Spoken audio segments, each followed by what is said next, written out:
تو جب ابو جال لوگوں کو ورگلا رہا تھا، 2 کمپنیاں بن گئی نا، ایک غلامان مصطفیٰ کی، ایک منکرین عظمت مصطفیٰ کی۔ ابو جال حضرت ابو بکر صدیق کے پاس آئے، کہنے لگا ابو بکر کوئی یہ کہے کہ میں رات کے قلیل حصے میں 7 آسمانوں، مکہ سے مسجد حرام سے مسجد اقصیٰ تک گیا، وہاں سے 7 آسمانوں تک، سدرۃ المنتہا، بیت المعمور، لام عرش معلیٰ، لامکا تک گیا بھی اور آیا بھی۔ Is it possible? کیا یہ ممکن ہے؟ حضرت ابو بکر نے کہا نہیں۔ تو ساتھ ہی دشمن خدا اور رسول تھا نا، ساتھ ہی اس نے وار کیا۔ اسے نہیں پتہ تھا آگے نبی کا غلام ہے، آگے سچوں کا امام ہے۔ اس نے کوشش کی، کہنے لگا اگر تمہارا دوست محمد کہے، فرمایا وہ کہتے تو سچ ہے، وہ کہتے تو سچ ہے۔ مجھے بتائیے حضرت ابو بکر کو حضور نے جب یہ سنا، فرمایا انت صدیق، تو سچا ہے۔ حضرت ابو بکر کو صدیق کا لقب اللہ کو ایک ماننے پر ملا تھا، قرآن کو اللہ کی کتاب ماننے پر ملا تھا، عقیدہ آخرت پر ملا تھا؟ نہیں، ان کو صدیق کا لقب ملا تھا عظمت مصطفیٰ کے اقرار کرنے پر۔ نبی پاک کے اصول دے گئے، میرا جو غلام میری عظمتوں کا اظہار کرے وہی سچا ہے، وہی صادق ہے، وہی اپنے عقیدے میں پکا اور پختہ ہے۔ میرے دوستوں اور بزرگوں، دیکھیے میں کس کس کی بات کروں۔ ہم لوگ محبت کرتے ہیں، کسی کے حسن کی وجہ سے ہمیں محبت ہوتی ہے۔ اگر تمہیں، مجھے اور آپ کو کسی کی بیوٹی، جمال کی وجہ سے محبت ہو تو حضور جیسا جمیل اللہ نے بنایا ہے۔ حضرت جابر بن سمرہ رضی اللہ تعالیٰ عنہ وہ فرماتے ایک دن 14ویں ایک رات کو 14ویں کا چاند تھا، حضور صلی اللہ علیہ وآلہ وسلم کا چہرہ اقدس میری گود میں تھا اور آپ نے سرخ دھاری دار جبہ پہنا ہوا تھا۔ کہتے میں کبھی حضور کے چہرے کو دیکھتا، کبھی اس ماہ مبین کو دیکھتا، 3 بار میں نے ایسے کیا تو میرے دل سے آواز آئی حضور کا چہرہ چاند سے بھی حسین ہے۔ اچھا یاد رکھیے گا، چاند پر اگر جو لوگ پہنچے ہیں، جب تحقیق سائنس بتاتی چاند میں تو مٹی ہے، ہمارے پاس چونکہ نا چاند سے کوئی بیوٹیفل خوبصورت چیز کوئی نہیں، اس لیے ہماری مجبوری کہ ہم تشبیہ دے دیتے ہیں، ورنہ حضور سے حسین کوئی نہیں ہے۔ اور اگر تمہیں جمال سے محبت ہو تو حضور جیسا جمیل کوئی نہیں، اور اگر علم سے محبت ہو تو حضور جیسا عالم کوئی نہیں، اگر عبادت سے محبت ہو تو حضور جیسا عابد کوئی نہیں، اگر جود و سخا سے محبت ہو تو حضور جیسا جواد کوئی نہیں، اگر شجاعت سے محبت ہو تو میرے آقا جیسا شجاع کوئی نہیں۔ میں کس کس صفت کو بیان کروں؟ اور یہ بھی دیکھیے، ہمیں کسی کی کوالٹی، خوبی کی وجہ سے محبت ہو جاتی ہے، اس میں وہ خوبی ختم ہو جائے محبت بھی ختم۔ ہم بڑے بے وفا قسم کے لوگ ہیں۔ یہاں پر میں پھر نقشبندیوں کے امام حضرت خواجہ محمد باقی باللہ رحمۃ اللہ علیہ کے حوالہ دوں گا۔ حضرت خواجہ صاحب فرماتے ہیں، سبحان اللہ بھائی، ایک اہل نظر یہ جملے کہہ سکتا ہے، کہتے ہیں محبت جب کسی سے ہوتی ہے کسی خوبی کی وجہ سے، اس میں وہ خوبی چلی جائے، زوال آ جائے، مثال کے طور پر کوئی حسین ہے، اس کا حسن ختم ہو جائے، بیمار ہو جائے، ہماری محبت ختم۔ کوئی سخی ہے، صدقہ و خیرات کرتا ہے، غریب ہو جائے، صدقہ و خیرات نہیں کر رہا، سخاوت نہیں کر رہا، ہماری محبت میں ہم بیک گیئر لگا لیتے ہیں۔ فرماتے ہیں حضور کی ذات ایسی ہے، پوری کائنات والوں کی خوبیوں میں، کمالات میں، اعزازات میں نقش اور زوال آ سکتا ہے، محمد مصطفیٰ کی ذات ایسی ہے جہاں زوال ہے ہی نہیں، جہاں ہے ہی کمال ہی کمال اور جمال ہی جمال ہے، جہاں زوال ہے ہی نہیں وہاں جمال ہی جمال۔ اور خواجہ صاحب علیہ رحمہ نے یہ بات قرآن کی اس آیت کی روشنی میں فرمائی ہے، وَلَلْآخِرَةُ خَيْرٌ لَكَ مِنَ الْأُولَىٰ، محبوب آپ کی ہر آنے والی گھڑی پچھلی گھڑی سے بہتر ہے، وہاں بڑھوتری بڑھوتری ہے، کمال ہی کمال ہے، فضل ہی فضل ہے، زوال ہے ہی نہیں، وہاں تو بڑھوتری ہی بڑھوتری۔ اور پھر دیکھیے حضور صلی اللہ علیہ وآلہ وسلم آپ خود فرماتے ہیں کہ لا یؤمن احدکم حتی اکون احب الیہ من ولدہ ووالدہ والناس اجمعین، تم میں سے کوئی اس وقت تک مومن نہیں ہو سکتا جب تک میں اس کو اس کے ماں باپ، اولاد اور پوری کائنات سے زیادہ محبوب نہ ہو جاؤں۔ ایک دفعہ نبی پاک نے حضرت فاروق اعظم سے پوچھا، عمر دیکھیے نبی کی اور صحابہ کی ڈسکشن تو دیکھو کیسی ہوتی تھی، ہمیں یہ بتائی نہیں جاتی، ہمیں صرف وہی باتیں بتائی جاتی ہیں۔ نبی پاک ایک پولیٹیکل ریفارمر تھے، ایک ایجوکیٹر تھے، ایک رولر تھے، وہ ساری نبی پاک کی عظمتوں کی کرنیں ہیں، جہات ہیں، ڈائمنشن ہیں، اور اصل تو ہم نے ان کو محمد رسول اللہ ماننا ہے، بے مثل و بے مثال۔ دیکھیے یاد رکھیے گا، اگر عمل میں کوئی کمی رہ گئی محبت اس کو پورا کر دے گی، محبت کی میں اگر کمی رہ گئی تو عمل کوئی پورا نہیں کر سکتا۔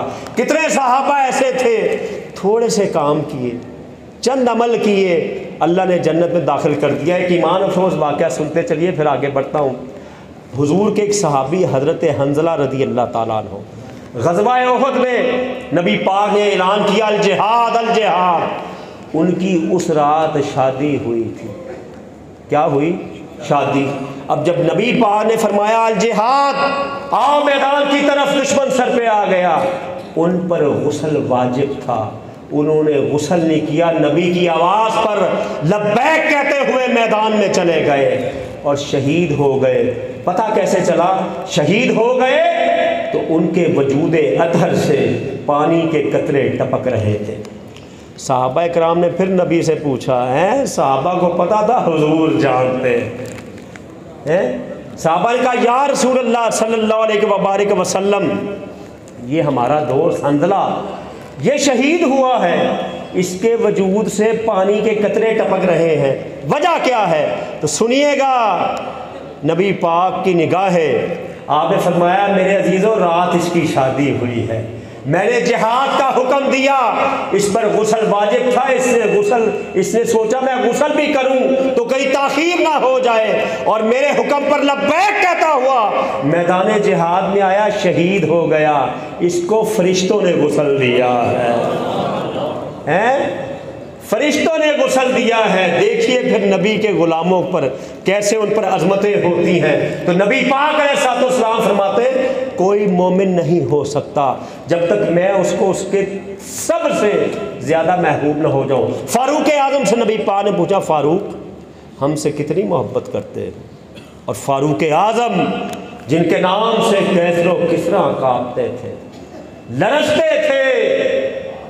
مائیکل ہارٹ ایک اورینٹلسٹ ہے، اس نے دنیا کی 100 عظیم ترین شخصیات پر کتاب لکھی ہے، اور سب سے پہلے he was a Christian scholar, سب سے پہلے اس نے لکھا جو سب سے دنیا کی اولین و آخرین میں سب سے جو پر اثر افیکٹو امپیکٹ فیکٹر پرسنالٹی ہے، وہ لکھ گیا کہ وہ محمد رسول اللہ کی الفضل ما شہدت بہ الاعداء، خوبی کمال وہ ہے جس کی گواہی دشمن بھی دے ہیں، دشمن تو یہ گواہی دے۔ اور اس نے اپنی اس کتاب میں جہاں 100 پرسنالٹیز کا لکھا، انبیاء کا بھی، دیگر لوگوں کا بھی، سائنٹسٹ کا بھی، اس میں غالباً 40 نمبر کے بعد حضرت فاروق اعظم کا بھی ذکر کر گیا کہ دنیا کو جو نظام بدلنے والے تھے ان میں ایک مصطفی غلام فاروق اعظم بھی تھا۔ تو نبی پاک نے فاروق اعظم سے پوچھا دیکھیے عمر سے فاروق بنے ہیں تو محبت مصطفیٰ کی وجہ سے بنے، یہ عشق رسول کی وجہ سے بنے ہیں، یہ خالی نمازیں روزے چلے اس کی وجہ سے نہیں۔ نمازیں تو منافقین نے پڑھی، قرآن مسجد ضرار بھی بنائی تھی، اللہ نے نبی پاک کو حکم دیا محبوب یہ مسجد نہیں، یہ سازشوں کا گھر ہے، یہ گرا دو جہاں آپ کی محبت کی بات نہیں ہوتی۔ مسجد وہی ہے جہاں مصطفیٰ کی توقیر کی بات ہو، غلامی کی بات ہو، محبت کی بات ہو، ان پر مٹنے کی بات ہو۔ نبی پاک نے پوچھا فاروق ہم سے کتنی محبت کرتے ہیں؟ ان کا یا رسول اللہ بہت زیادہ، بہت زیادہ، سب سے زیادہ۔ حضور نے فرمایا اپنی جان سے بھی زیادہ۔ فاروق اعظم کہنے لگے حضور، چپ ہو گئے، فرمایا نہیں پھر ابھی مکمل نہیں۔ پھر فاروق اعظم نے تھوڑی دیر توقف کیا، کہنے لگے یا رسول اللہ ہاں اپنی جان سے بھی زیادہ آپ سے عشق کرتا ہوں۔ فرمایا اب تیرا ایمان مکمل ہوا ہے، اب تیرا ایمان مکمل ہوا ہے فاروق، میں اور آپ کیا چیز ہے، ہمارے پلے ہے کیا، کیا ہے؟ ہمیں اگر یاد رکھیے گا